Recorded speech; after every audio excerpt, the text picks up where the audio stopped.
Hello YTPC, this is Steve and you're watching Smoking Cardboard.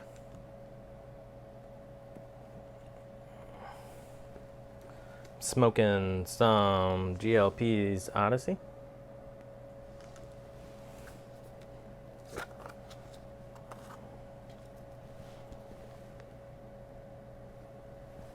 I swear these ribbon cut blends from C&G kind of grow.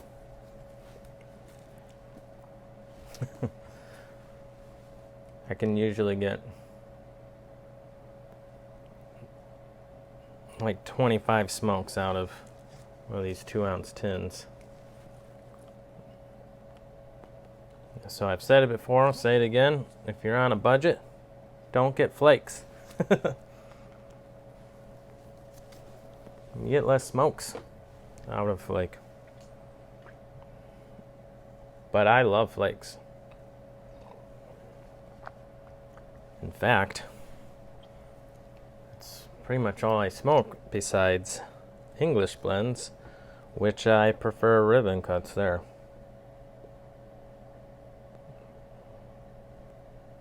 Yeah, I've had a couple Latakia flakes. I think it's the Brebbia Latakia, whatever that is.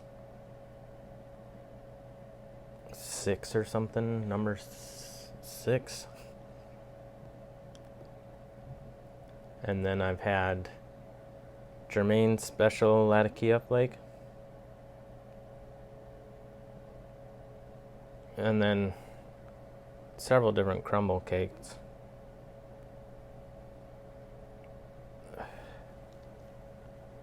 But I think some of those, I'm trying to remember the other one I'm thinking of.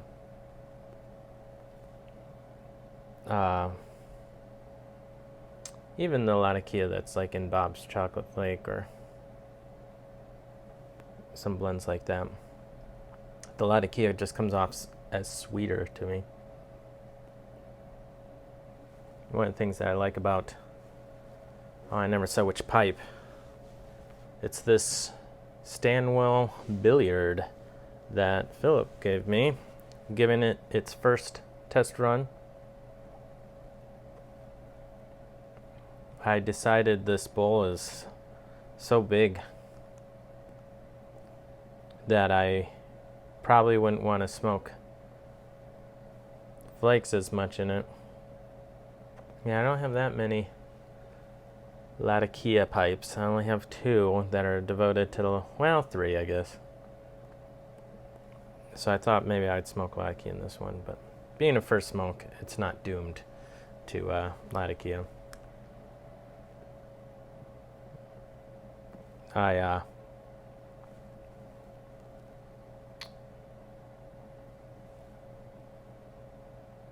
Yeah, the blend is not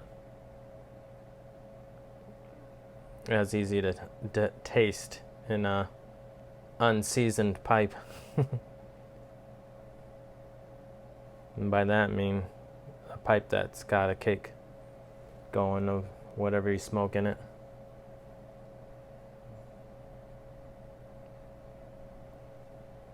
The thing I really like about this GLP's Odyssey blend is the incense flavors between the Latakia and the Orientals. Yeah,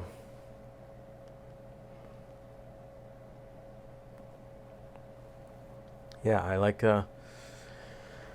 used motor oil and incense flavors, smoky.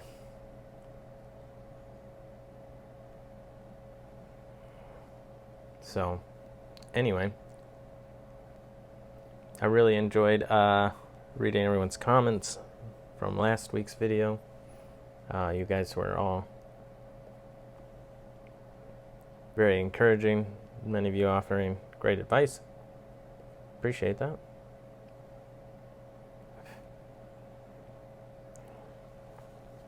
I didn't really want to get into the whole pipe show thing quite so much. I was throwing that out there as a reason why I might be seriously contemplating stopping making videos. But it seemed like there was a lot of confusion in the comments, so I feel like I should say something. And I didn't want to say anything because I don't think the YTPC would understand. Why? Because you guys are all so kind and the reverse of what was the problem. There was nothing from anybody in the YTPC or any of that sort of stuff. It was excellent seeing people from the YTPC. I enjoyed conversations, just hanging out.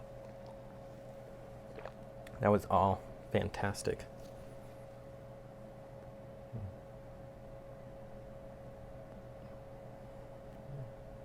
It was more the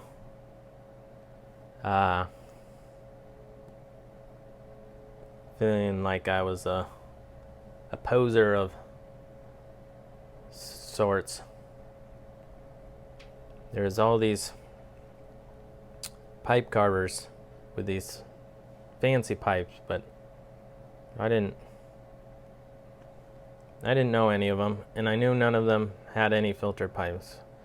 And when you have all these very renowned pipe makers and none of their products are gonna work for you, you kind of get disjointed that way a little bit. And so some of it is I'm walking around the pipe show going, should I just look at the pipes and act like I'm interested in some of these? Should I ask them, hey, do you have any filtered pipes? So at first in the show, I just decided I'd just kind of glance, don't touch anything. Last thing I need to do is drop a pipe.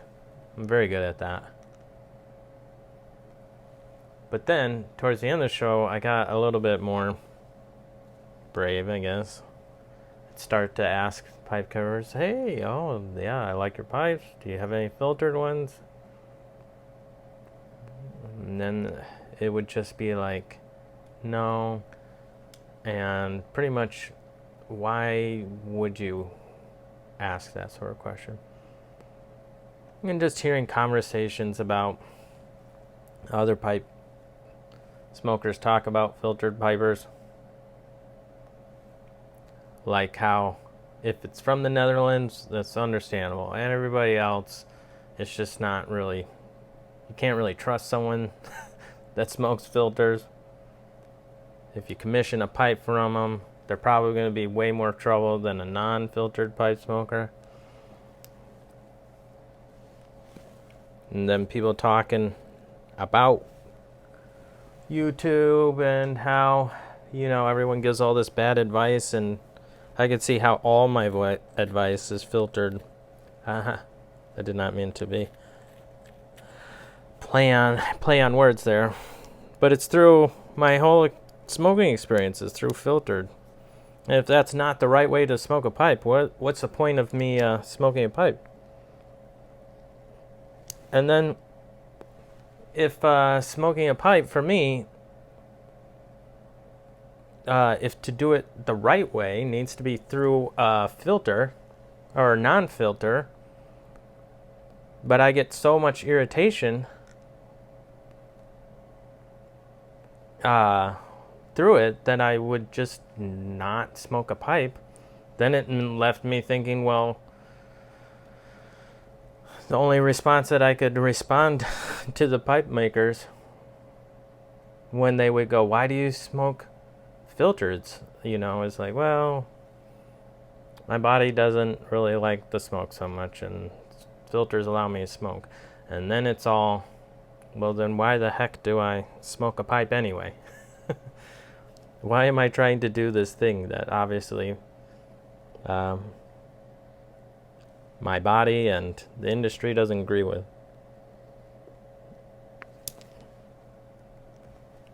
So it's very discouraging to recognize that I probably don't have all that great of advice from a pipe smoker that's been smoking for 40, 50 years. You know, it's kind of all foolishness, whatever I'm going to say. Definitely got that sense when you're there.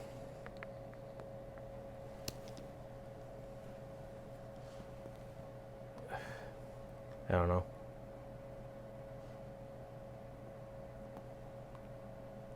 It's just different. It's just different.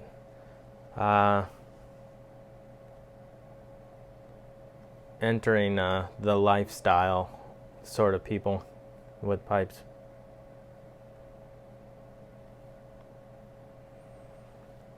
I don't know if that makes sense. I am definitely a hobbyist. This is not a lifestyle for me.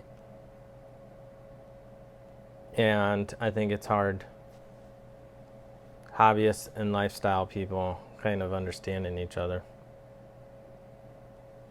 But there's that internal battle through trying to figure out all this stuff. Well, so far, to no surprise, this blend smokes a lot tastier in another pipe. But this one was all cleaned up. Thank you, Philip. You were doing that because I don't really clean pipes. But I am getting to the point where, man, I might have to ream some pipes for the first time. And I don't know if I'll ream them or if I should just get a knife or sandpaper, sand it out. I just really don't like the idea of sticking a reamer down my pipe. Why? Because I'm just good at ruining things. I have a nice cake in a bunch of my pipes and I don't want to ruin it. I just want to guide it.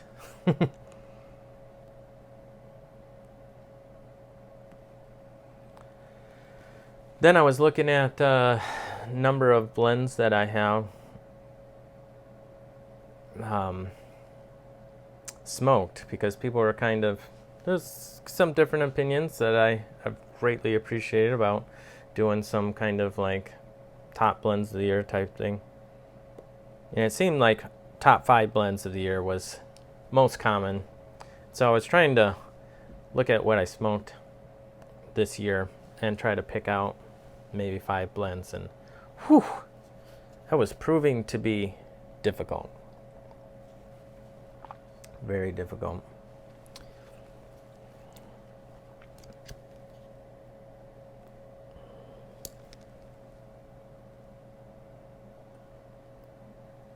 Yeah, I believe that maybe I should let people guess first. How many blends do you think that I smoked this year? Different types of blends.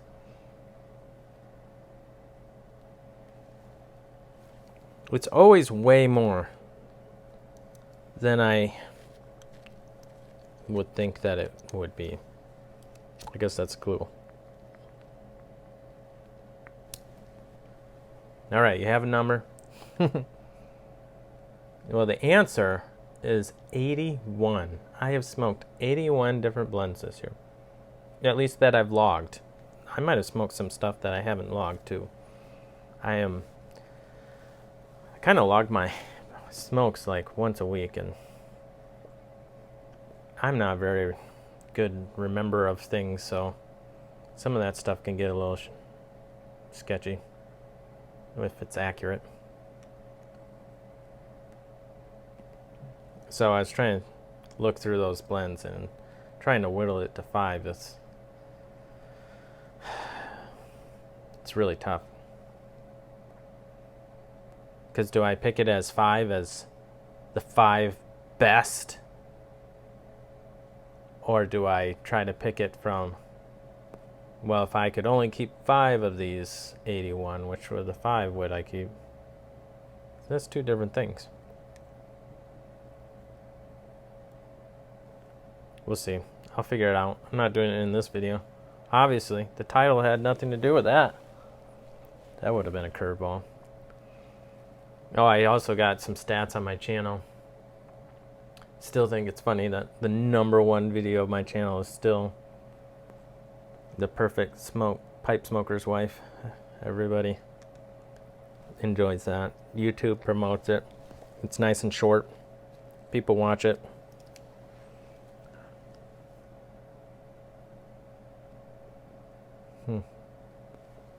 I might have to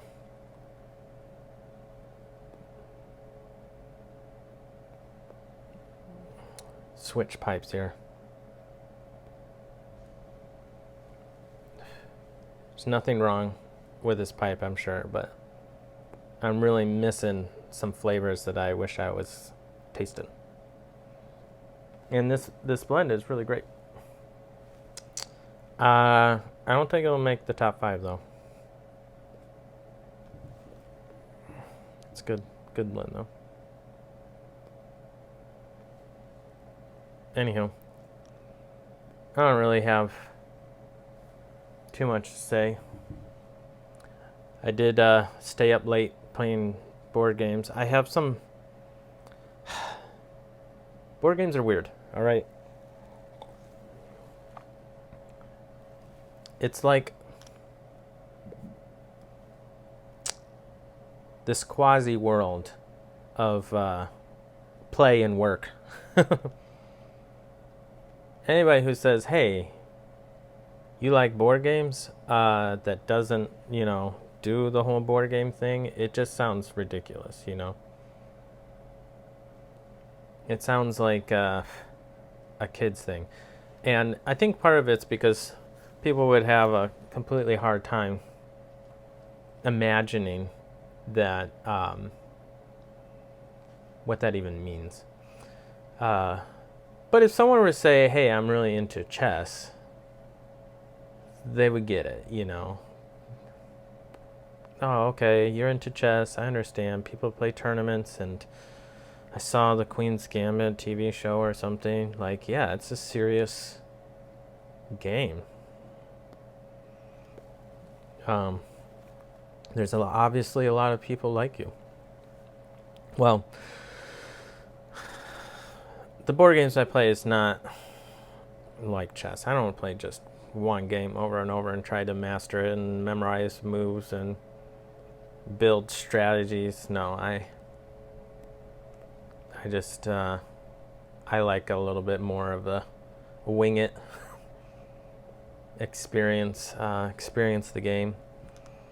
And so we were playing a game, and it took a little bit to figure out which game we were going to play, and then we set it up, and then I had to teach the game.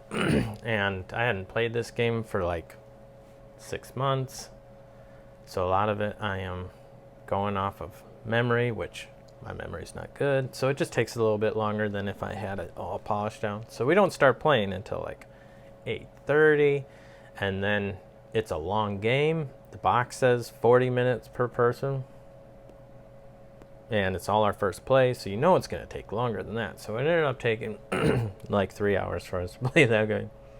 But we were all having fun, and that's why I was just like, this is ridiculous. How can I get 3 adults over to my house, well, 2 adults, including myself, to play a game that took an hour to teach and set up, and then sit there and play it until like 11:30 at night, and then have them all say, wow, this was great fun. I feel really fortunate. I used to be super competitive. All I cared about was winning, and I think part of that came with playing the same game over and over and over and over and over and over, especially one that had negotiation with it.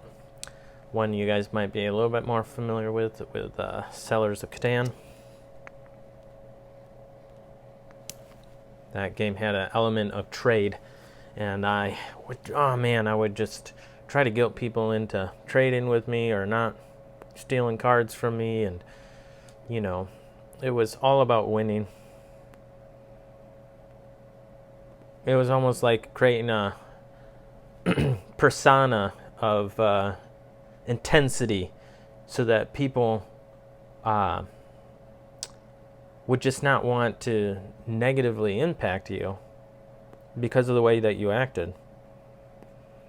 I would just threaten to just screw over their whole games, all of them. I don't care if I don't win any of them. If you do this to me, I'm just going to ruin all your games. I was horrible.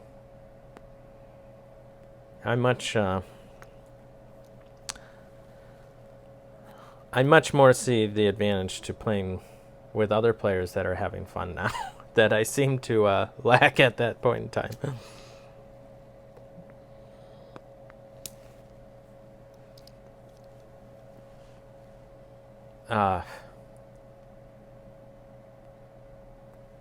Yeah, I mean, I made my wife cry when we played board games once, and that's where it kind of realized, oh my gosh, Steve, you're horrible. She wasn't wife at the time, I don't think she was crying. I don't think so. Anyway.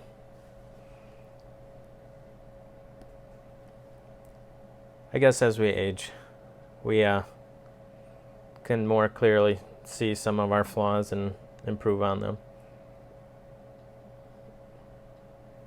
And now I'm much more happy to lend helpful advice to other people, even if it is to my demise. And I'm happy. I try to be happy to see other people win. Like I want them to win, especially when the game just was good. It wasn't kind of just luck. But their strategy, that was great. You won that game. I like how you did this and that and saw how that worked. So, anyway. Now I'm babbling. This whole thing has been me turning on the camera, not knowing what I was going to talk about. And now I'm sure it's been talking for like 15, 20 minutes. Anyway. Everyone, have a great rest of your week. A great day, night, whenever you're watching this. We'll talk to you later. See ya.